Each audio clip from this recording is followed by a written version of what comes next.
मुंबईजवळच्या समुद्रात एलिफंटाला जाणाऱ्या प्रवासी बोटीला नौदलाच्या स्पीड बोटनं धडक दिल्यानं ही बोट उलटल्यानं भीषण अपघात झाला। या अपघातात 13 जणांचा मृत्यू झाला असून 2 जण गंभीर जखमी झाले आहेत, अशी माहिती मुख्यमंत्री देवेंद्र फडणवीस यांनी दिली। मृतांमध्ये 10 प्रवाशांचा आणि 3 नौदल कर्मचाऱ्यांचा समावेश आहे। नौदल, तटरक्षक दल आणि पोलिसांकडून अद्यापही बचावकार्य सुरू आहे, त्यामुळे याची अंतिम माहिती उद्यापर्यंत प्राप्त होईल, असं त्यांनी सांगितलं। संध्याकाळी 4च्या सुमाराला ही दुर्घटना घडली। या संपूर्ण घटनेची सखोल चौकशी राज्य सरकार आणि नौदलाच्या वतीनं केली जाईल, असंही मुख्यमंत्र्यांनी स्पष्ट केलं। मृतांच्या वारसाला 5 लाख रुपयांची मदत मुख्यमंत्री सहाय्यता निधीतून दिली जाईल, असंही त्यांनी सांगितलं।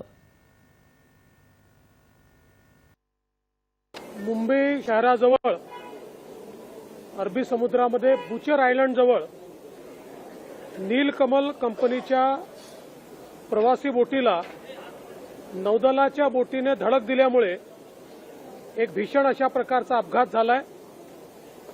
साधारणपणे 3:55 ही घटना घडली आहे।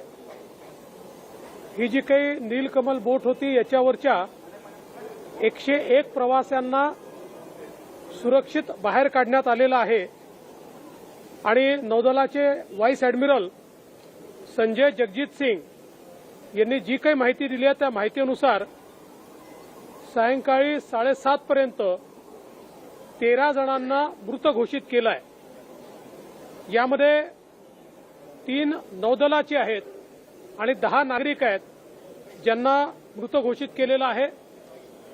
2 गंभीर जखमींना नौदल रुग्णालयामध्ये दाखल करण्यात आलेलं आहे आणि या संपूर्ण प्रसंगाचं गांभीर्य लक्षात घेता नौदल, कोस्ट गार्ड, मुंबई पोलीस यांनी तातडीनं बचाव कार्य हातात घेतलं।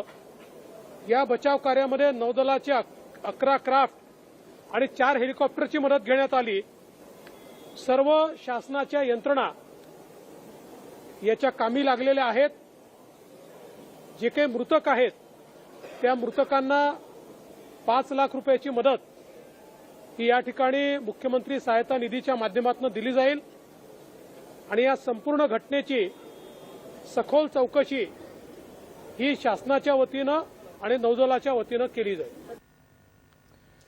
100हून अधिक अपघातग्रस्तांना सुरक्षित वाचवण्यात यश आलं आहे।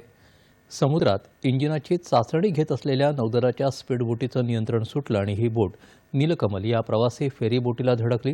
ही प्रवासी बोट गेटवे ऑफ इंडिया इथून एलिफंटा इथं प्रवाशांना घेऊन जात होती, अशी माहिती नौदलानं दिली आहे।